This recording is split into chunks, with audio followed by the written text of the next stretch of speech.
The following footage contains graphic depictions of chip pornography. Viewer discretion is advised. This is the B-Mix. The Jeeps pumped this new B-Mix. Oh yeah, listen to that royalty-free house music. Almost a real poker vlogger now. Look at these fine-ass chips. Hold up, wait a minute. This ain't no B-Mix. This is the C-Mix. Yeah, the motherfucking C-Mix. Yo girl, where you going? You know I'll treat you better than him. Yeah, this is the C-Mix.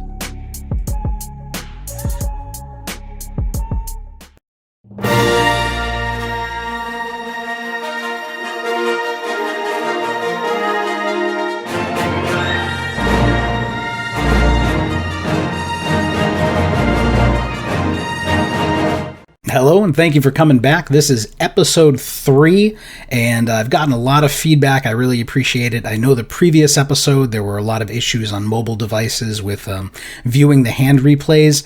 I have fixed that for this episode, so I think the experience is going to be a lot better for everyone. So I appreciate your patience and for coming back. This episode, we've got a hand where I make a straight flush, and I get multiple players putting money in the pot, which is always nice. And then there is my favorite hand is going to be at the end of the vlog. Hello, Ruffian. Dogs on the floor. Dogs on the floor. Dogs on the floor. Yes, hello. My favorite hand is going to be at the end of the vlog. It's a 5-10 hand, and I just had a lot of fun putting it together. Hopefully everyone appreciates it and can kind of understand the frustration that you can go through playing against some bad players when they get lucky against you. But I had a lot of fun editing it, and let's just get into it. We're at a 6-handed table with a lot of short stacks. We are sitting on 1,500. The next largest stack has a little over 440. Most of the other stacks are ranging in the $200 range. And it folds around to the small blind and aggressive player. We have the Queen 10-8-7 suited to the Queen. And our opponent is going to raise here. He makes it $18. We're going to have position post-flop. And we have a hand that's connected and is going to play well. So we're going to defend here. We make the call. We see a flop of Jack 7-5 Rainbow, and our opponent bets $27 into 36. Now, in this spot, we flopped the middle pair, and we also have a gut shot straight draw. Aside from that, we don't have a whole ton. We've got some backdoor straight draws as well, and obviously we can hit some 2 pairs or we can hit trips. But in this spot, our hand is typically going to favor this flop over the pre-flop raiser. He's going to have more of the Jack X combos with some broadways here, but we're going to have more of the 2 pairs and straight combinations. So when he bets $27 here, we could raise him, but I like calling here. We're going to still have position, and it's going to possibly slow him down on the turn, or at least allow us to see how he proceeds. And we can always hit a 2 pair, 3 of a kind, or hit our straight as well. So we make the call and we go to a turn. The turn comes the 8 of spades, and our opponent checks to us. With $90 in the pot, we do have a spade blocker, so we aren't too concerned about the runner spades here. And when our opponent checks, we have all the 9-10s here, so we're going to have more nutted hands than he is. He's going to be more weighted, considering his pre-flop raise to the more Broadway holdings. So he might have Jack with some high kickers.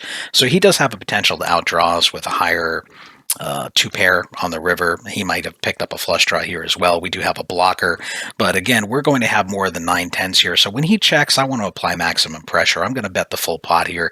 It's going to put a lot of pressure on his 1 pair holdings, and with us having position and blocking the nuts and having turn 2 pair, I think we're ahead.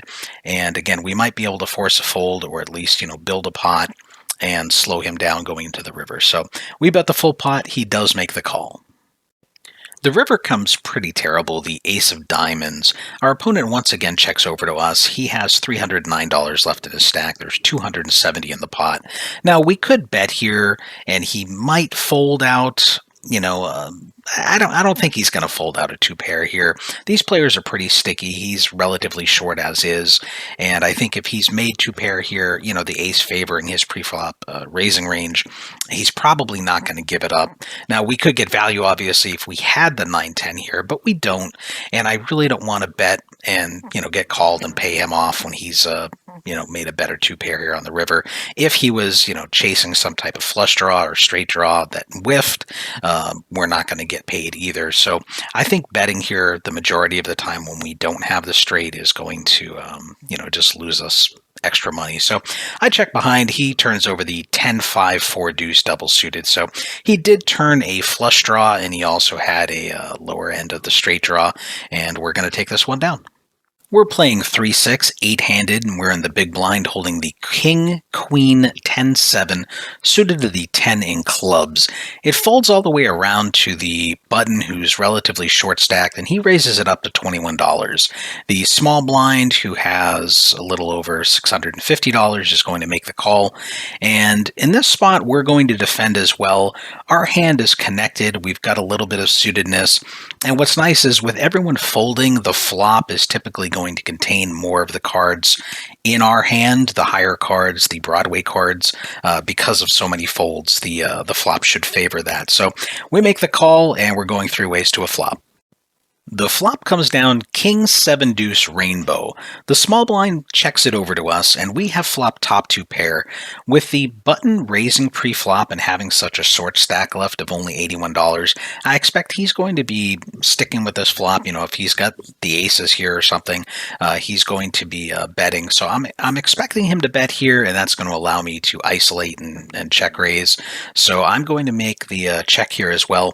He does bet the $63. And surprisingly, the small blind min raises to 126. So now we have a decision here.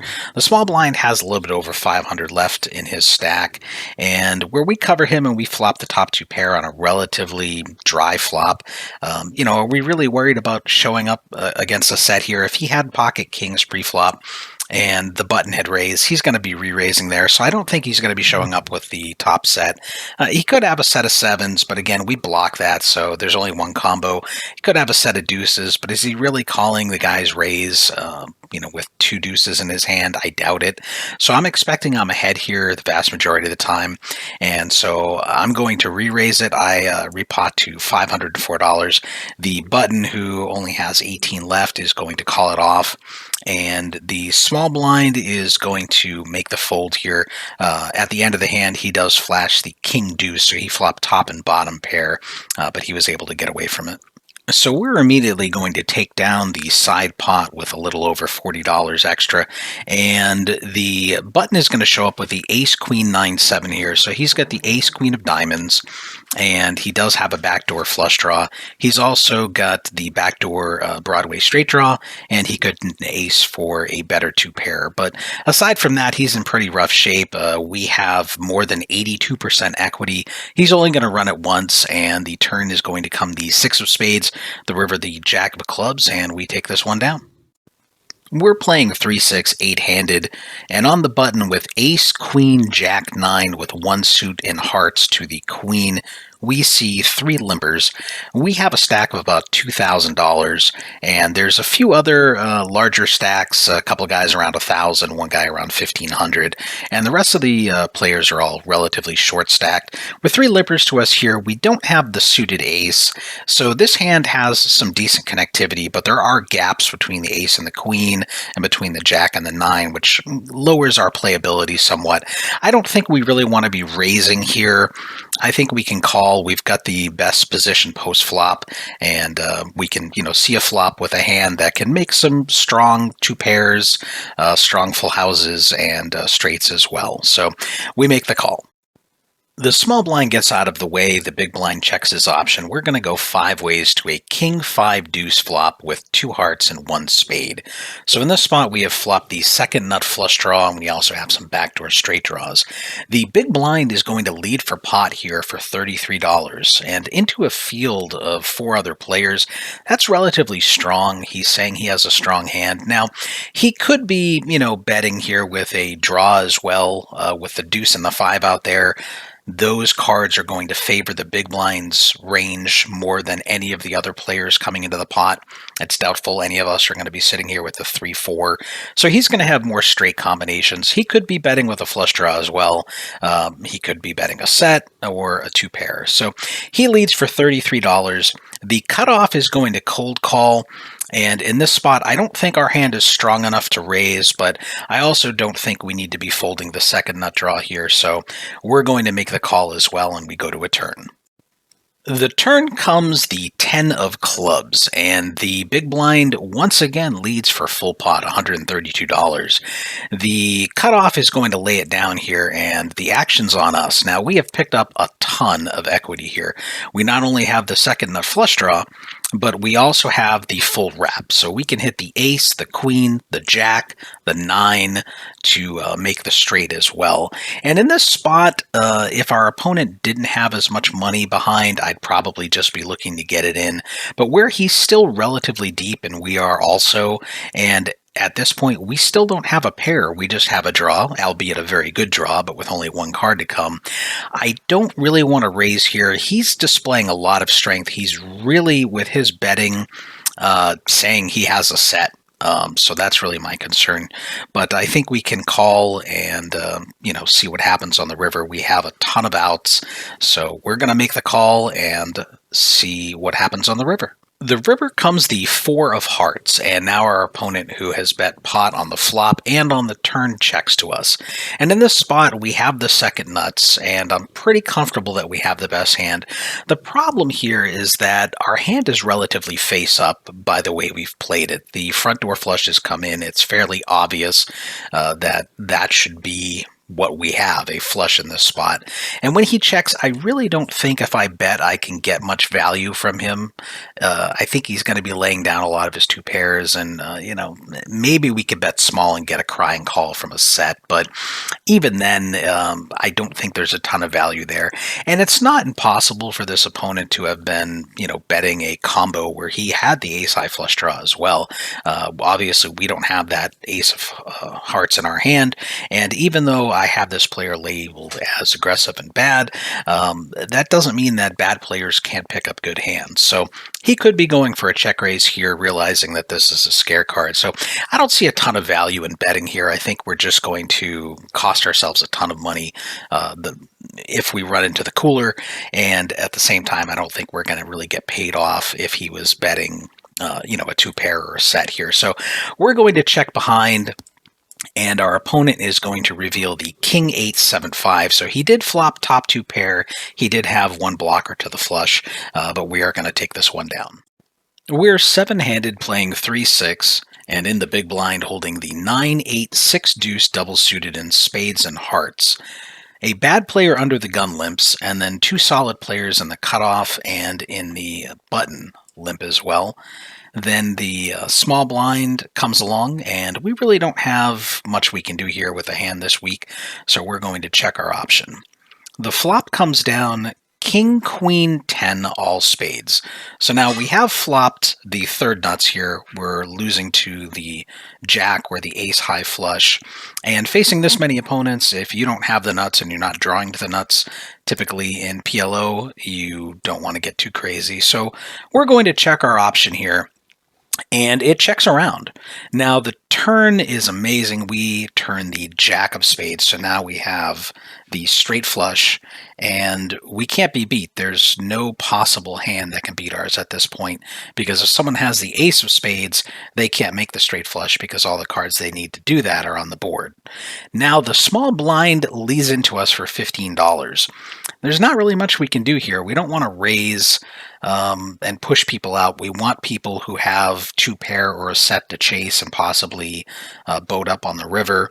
And if someone has the ace high flush here, they'll pay us off as well. So I don't really see a lot of reason to raise here. He bets the 15. We're going to call, and it folds to the button, who also calls, and he's a fairly solid player. So I'm going to put him on, some sets and 2 pairs. I can't really see him calling with a weaker flush here. Now, the river is the 5 of diamonds. The small blind checks it over to us. And with 75 in the pot, We want to try to get some value here. We have to bet something. Unfortunately, the board didn't pair, but we're going to lead for a little bit less than half pot. We bet $33, and we do get looked up by the button. The small blind's going to get out of the way. Our straight flush will take it down. We don't see what he had, but another player at the table does wind up flashing the naked ace of spades. So he didn't have the ace high flush here, and it's really confusing. Is he calling me with a 7 high flush? I don't think so. So it's kind of an odd line for him to take, and I can only imagine maybe he made a straight and he thought I was bluffing or something. But anyway, we take this one down and on to the next. On a stack of 1500, we are 7-handed playing 3-6, and Under the Gun is going to fold. It's next on us with ace-ace 7-6 suited to the ace in hearts, and the majority of stacks here are relatively decent sized, $500-$600 for the most part. With it on us, we do have the table covered. We have a premium here, and we're going to raise it up. We make it $15 to go. The next player is going to fold, and then the player in the cutoff, who's sitting on a little bit under $500, is going to re-raise us here. He makes it $54, and it folds back to us, and we'd like to play for stacks here against one opponent, so we're going to re-raise. We make it $171, and he just calls. So now there's $351 in the pot, and he has $322 behind, so less than a 1-to-1 stack to pot ratio. So pretty much almost any flop we're going to be looking to get it in. And the flop comes down Jack 8-5 with 2 diamonds and 1 heart. So we do flop an open-ended straight draw. We do have the overpair, and we do have the backdoor hearts. We're going to just lead right out for pot here, 322, and he's going to get his stack in. And he actually shows up with a pretty solid hand here. He has the ace, jack, 10, 10 double suited. So pre-flop, our hand matchup is going to give us 60% to 40% equity, but he actually pulls ahead on this flop because he picks up a higher straight draw, and obviously the diamonds give him a big edge as well. So now we're relatively a coin flip. I have about 48% equity here. He has 52. He's only going to run it once. We do turn the case ace to make trips, but we are still vulnerable to any diamond here. The river is the jack of hearts, and we both make full houses, but mine is higher, so I'm going to scoop this one. We're under the gun in a 5-10 game, and we're playing 5-handed. Our stack size is $2,000. We do have the table covered. Player behind us has a little over 1,800. There's a couple of players between 8 and 900. There's one player in the small blind with around 400-ish. And we look down at the king, jack 5 with the king high flush here. The 5 is a dangler, so it's not connecting with the other cards. It definitely weakens our holding. It does help us that it suits up with our king, so it does give us a flush draw possibility. And being 5-handed here, I definitely think this hand is playable, and we're going to play it for a raise. So we make it $35. The cutoff is going to fold, and the button is going to come along. He calls 35, and now it's on the small blind. He's going to re-raise to $150 with 240 behind. Now, surprisingly, the big blind cold calls both my raise and the re-raise here. I really don't want to be taking this hand multi-way against, 4 opponents. I really want to get it heads up against a small blind with some dead money in the pot. So I don't believe the big blind is all that strong here. I don't think he's going to be getting cute with pocket aces. So I'm going to re-raise here. I make it $635. If he wants to play, it's going to be for his whole stack. Why? Because fuck them, that's why. The button is going to get out of the way. The small blind, as expected, is going to put his money in, so he's all in for $390. And now it's on the big blind, and he is going to re-raise all in. So he's all in for $909. So we are not going anywhere. We're going to make the call. The small blind shows up with the Jack 8-7-6 double suited in diamonds and hearts, and I think his play is fine here. He's on a shorter stack in a 5-10 game. There's some dead money out there, and where I'm raising, his hand is going to play well, reasonably well. He'll have decent equity against what my range should be in this spot, especially if I'm, more weighted towards Broadway cards. So he's doing okay here, but there's really no delicate way to put it. The player in the big blind is just a fucking idiot. He's got the Queen Jack 9-7 with 3 clubs. So he's calling 2 raises cold with that hand, and then he's playing for his stack here. And he's really going to be crushed a lot of the time. His hand's not going to play well because I'm going to have a lot of the high cards that he needs, and I'm probably going to have his hand dominated a lot of the times. And the other player can have some of his outs too if he's playing more of a middle-oriented holding. So anyway, the equities here are going to be 48% equity for us 3 ways. The Jack 8-7-6 has 24% equity, and the idiot with the Queen Jack 9-7 is going to be 27% equity here 3 ways. And there are some slight tie opportunities in that equation as well. Well, sometimes the idiots get rewarded. The flop comes down Queen 7-6 with 2 spades and 1 diamond. So nobody has the spade draw here, but the player that I think made the biggest mistake here is going to pull ahead on the equity calculator. He is now 67% to win after this flop. Call the race with a Queen 10. That player. I think he's from Florida or someplace stupid. Call the race with Queen 10. Idiot player. Having flopped top 2 pair, we drop down to 20% equity, and our friend in the small blind with the Jack 8-7-6 is only 13% equity. A deuce of hearts on the turn is not what we were looking for. Now our opponent has jumped to over 80% equity. We're down to around 14%, and the player in the small blind under 6% equity.